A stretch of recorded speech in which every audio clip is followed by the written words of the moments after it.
A week and a half ago, there was this strange and fascinating report in the Wall Street Journal from national security reporter Shane Harris. That reporting was the first time we ever had any documentation, any confirmed reporting about any American citizen making an effort to get involved in the Russian attack on our presidential election last year. That Wall Street Journal scoop, again, about a week and a half ago, was about this wealthy Republican operative who had funded and who'd been involved in opposition research efforts and dirty tricks campaigns against Bill Clinton, all the way back in the 90s in Arkansas. What Shane Harris at the Wall Street Journal was able to report was that Republican operative, Peter Harris, at the end of last summer, he assembled a team to try to get in contact with, to try to get in cahoots with Russian hackers. Before Peter Smith died earlier this year at the age of 81, he freely admitted to the Wall Street Journal that he had surmised that these Russian hackers he was trying to get in touch with were probably linked to the Russian government. That didn't bother him. He thought the Russian government hackers attacking our election system might have been able to hack Hillary Clinton's emails. And so he formed this team late last summer to try to find the appropriate group of hackers, to try to make contact with them, to try to get Hillary Clinton's stolen emails off of them so those emails could be deployed against her in the campaign on behalf of Trump supporters. So it's really interesting bombshell reporting from Shane Harris, again, about a week and a half ago. It's a big advance in terms of what we understand about this story and what we as Americans understand about what happened to our country last year. I mean, it is now well established, or it is at least firmly attested to by multiple U.S. intelligence agencies, that the Russians did this attack last year, and it had a few different elements to it, right? And all of these elements of it we're getting more detail on all the time, but we've got the basics. It was a three-pronged attack, right? Russian government and military hackers first went after U.S. state and local election systems. They targeted voter registration rolls. We're still not exactly sure what they did with that information, but we do know that they tried it on in multiple states. That was one prong of the three-prong attack.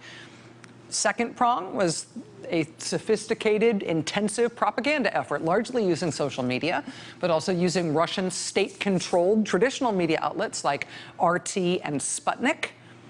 Incidentally, there have been reports that U.S. investigators are also looking into whether or not American pro-Trump right-wing media outlets like Breitbart News might also have been part of that second prong of the Russian government attack. But those reports are as yet unconfirmed. But the third prong of this three-prong Russian attack on our country last year was straight-up hacking.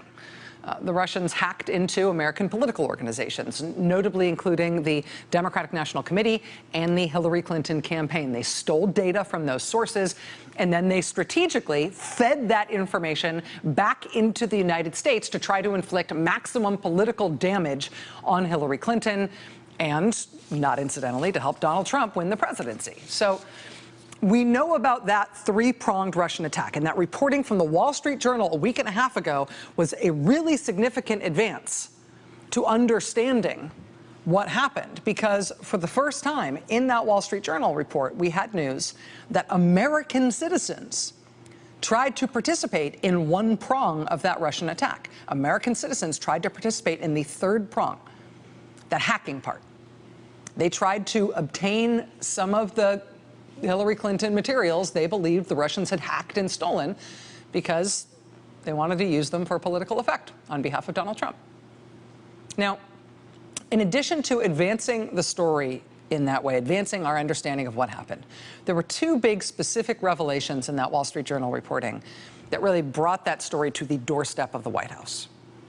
The first is that Peter Smith, this now deceased longtime Republican operative who admitted to the Wall Street Journal that he was running this project, that he was trying to work with the Russians, he claimed during those efforts that he was working with Trump National Security Advisor Mike Flynn, who at the time of those efforts was a senior advisor to the Trump campaign. Now, Mike Flynn is not confirming whether or not that's true. He's not commenting on that reporting at all. But the other big specific revelation in that Shane Harris piece in the Wall Street Journal, which sort of corroborated or at least supported that claim about Flynn, is that in that same Wall Street Journal piece, Shane Harris also reported that U.S. investigators, quote, have examined reports from intelligence agencies that described Russian hackers discussing how to obtain emails from Hillary Clinton's server and then transmit them to Mike Flynn via an intermediary. So, I mean, that still doesn't mean for sure that Mike Flynn, then a senior advisor to the Trump campaign, it still doesn't mean that Mike Flynn for sure was in on this project to work with the Russians on their attack. I mean, we have reported that the guy running that project claimed he was working with Flynn. We have reporting quoting a number of people who were either involved in that project or who were approached to be involved in that project, saying that Peter Smith, the guy running it, told them that Flynn was part of it. We've got this report from the Wall Street Journal, but these intelligence reports about Russian hackers trying to get Clinton emails and trying to get them to Mike Flynn through an intermediary. So the statements by Peter Smith, the fact that he said those statements not just to the Wall Street Journal, but to multiple people at the time, these intelligence reports which describe something that sounds very much like that, I mean, none of that is proof that Mike Flynn was involved in it. But that's a lot of smoke burning around that specific question of whether or not a senior advisor to the Trump campaign was in on the Russian attack, right? There's strong suggestion here, but no proof. And one of the most remarkable elements of that reporting, which is so important now in retrospect, was that even though that suggestion about Mike Flynn being in on this thing was as red hot as you can possibly get, right? All that smoke, all that sort of circumstantial evidence that the Trump campaign's senior advisor was involved in the Russian attack, helping in the Russian attack, despite what a bombshell that would be if that were ever proven to be true. Mike Flynn has no comment on the matter. And the White House doesn't even try to say it didn't happen. You remember what the White House statement was in that Wall Street Journal report on whether or not Mike Flynn really did participate in that effort to get involved in the Russian attack? The White House statement on that to the Wall Street Journal was, quote, if Mike Flynn coordinated with this in any way, it would have been in his capacity as a private individual. So they're not denying it, right? They're saying, like, you know, in other words, yeah, sure, maybe we had a guy on the campaign who was working with the Russians on their attack. And sure, maybe we later made him national security advisor. But that whole thing where he was working with the Russians on their attack, that was like a hobby. That was like, you know, that was like a side that was his after school project. That was like something he did on his own. Nothing to do with us. So that Wall Street Journal report was not this past Thursday, but the Thursday before. The following night, so 2 Fridays ago, the night after that initial Wall Street Journal report, they moved the ball forward a little bit further. When in a second story, they reported that in addition to Mike Flynn, Peter Smith, this Republican operative running that operation to try to get involved in that Russian attack, to try to help the Russian attack, the Journal reported last Friday night that he also claimed to be in communication with, in coordination with, not just Flynn, but a number of other people who were senior campaign officials on the Trump campaign at the time and who are now senior officials in the Trump administration. He said that he was involved with, he was in communication with, he was in coordination with not just Flynn, but also Steve Bannon, Sam Clovis, Kellyanne Conway.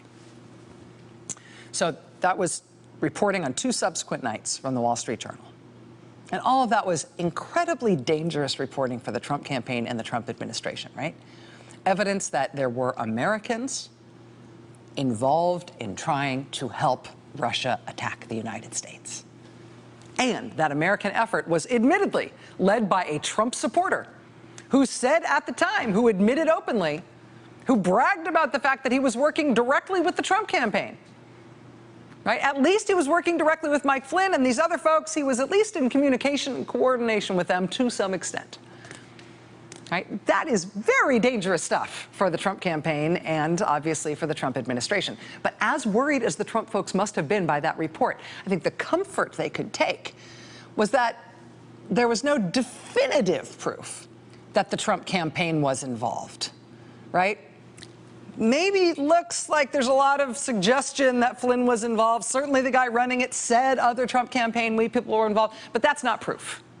All right, that reporting from the Wall Street Journal sort of crept right up to the water's edge, but it did not dip in a toe.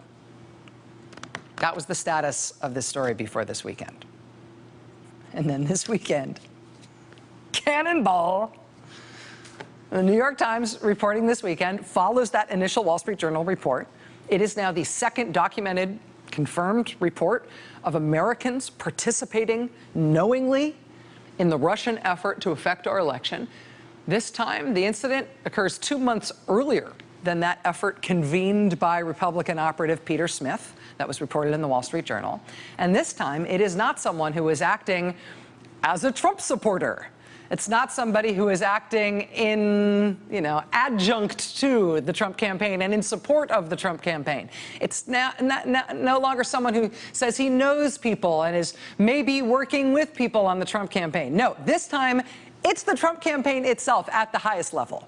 It's the president's campaign manager. It's his son-in-law and senior advisor. They're not denying they were in the room for this meeting. And his eldest son, his namesake, not only admits attending this meeting, he's explained explicitly that the reason he took the meeting, the whole reason he went, was because he thought he might be able to obtain some new dirt on Hillary Clinton from this Russian lawyer who was coming to Trump Tower for a meeting. Coming to Trump Tower for a meeting to talk about dirt on Hillary Clinton. Coming to Trump Tower on the recommendation of someone that Donald Trump Jr. knew from the time the Trump Organization put on the Miss Universe pageant in Moscow in a financial partnership with a Russian oligarch known to be close to Vladimir Putin. Now, meeting with a Russian person who you know, or in this case, meeting with a Russian person who you say you don't know, that's not a crime. I mean, it's a little weird for that to happen in the heat of a presidential campaign and for the meeting to involve the president's son, his son-in-law, and his campaign manager. They're all meeting with somebody they don't know from another country. I mean, it's weird, but it's not criminal. That said, it may actually be criminal if the stated and explicit purpose of that meeting is because they're aware that foreign nationals are trying to influence a U.S. election, and they explicitly, overtly take that meeting because they would like to help those foreign nationals in their goal of trying to influence our election in a way that will hurt Hillary Clinton and help Donald Trump. If you explicitly take a meeting with the express purpose of trying to help foreign nationals succeed in their attack on the United States, which you understand they are carrying out, if that's the case, then you admitting to taking that meeting, which Donald Trump Jr. has now done, that's a lot of things. But that is not a smart thing to admit to if you're trying to avoid potential criminal liability, say, in case these things are ever investigated or prosecuted, which I don't know, they might be, who can say? There have been a lot of surprises in the reporting on the Trump-Russia affair. This evening, it was, however, the least surprising news yet when we learned that Donald Trump Jr. has finally now hired a lawyer to help represent him in the investigations into the Russian attack on our election and the investigations into whether or not the Trump campaign or anybody associated with the campaign ever tried to help in that attack. So, yeah, now he's got a lawyer, now that he's explicitly admitted he took that meeting to try to help the Russian attack. So now, in the space of a week and a half, we have had two major stories, none of which are denied by any of the principals involved. The first two major stories about that Russian attack last year having American Confederates. And the first of those stories in the Wall Street Journal was about a Trump supporter who suggested he had links to the Trump campaign. The second story, broken this weekend by the New York Times, was that it was the Trump campaign. At which point, from a distance, this is kind of a game over moment, right?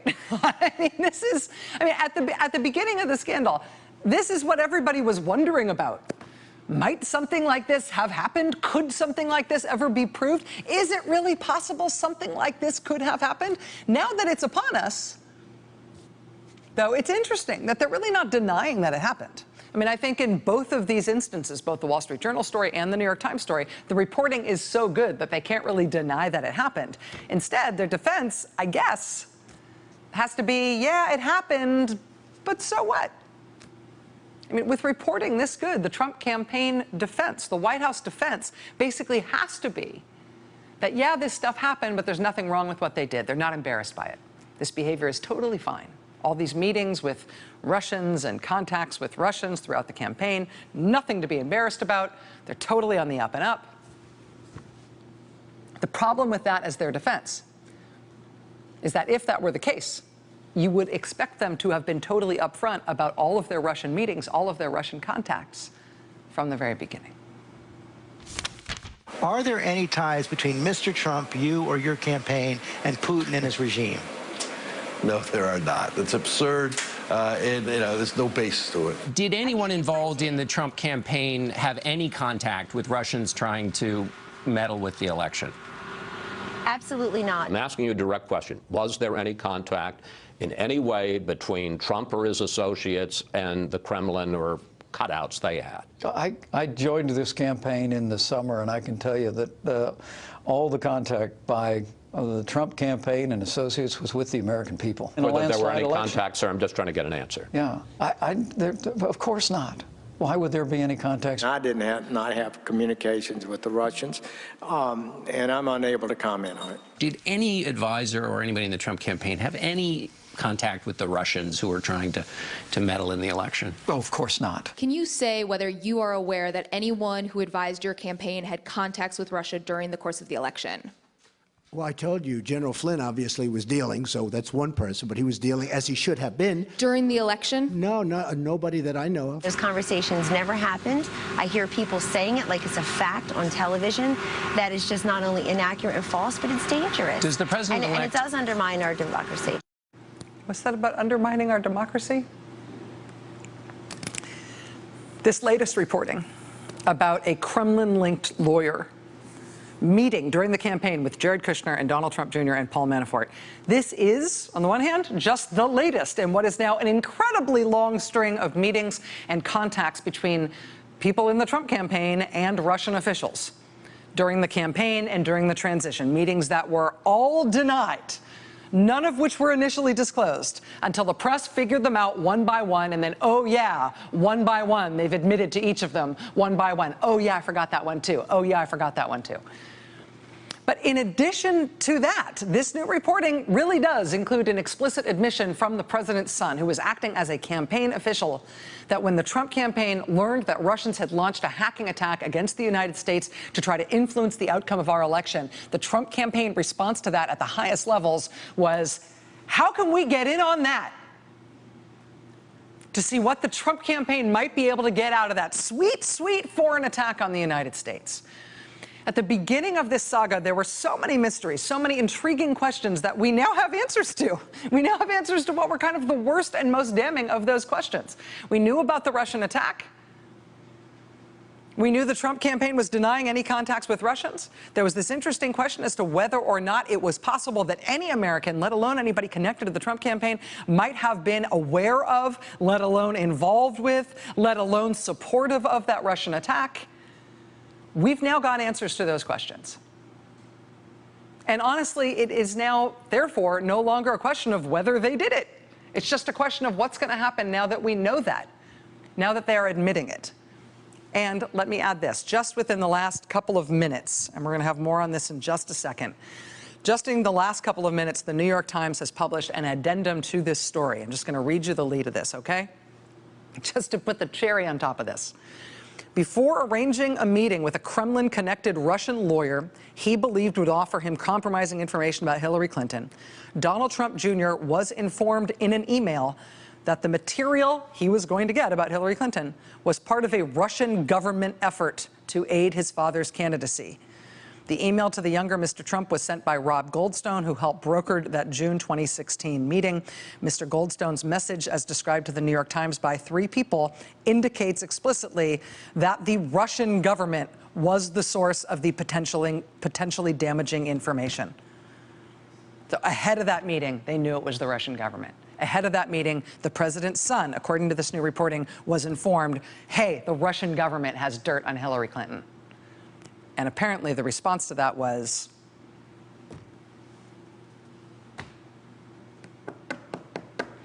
just broken tonight in the New York Times, just moments ago. Adam Schiff is the top Democrat on the House Intelligence Committee. He joins us next for an extended interview tonight. Stay with us. Hey there, I'm Chris Hayes from MSNBC. Thanks for watching MSNBC on YouTube. If you want to keep up to date with the videos we're putting out, you can click subscribe just below me or click over on this list to see lots of other great videos.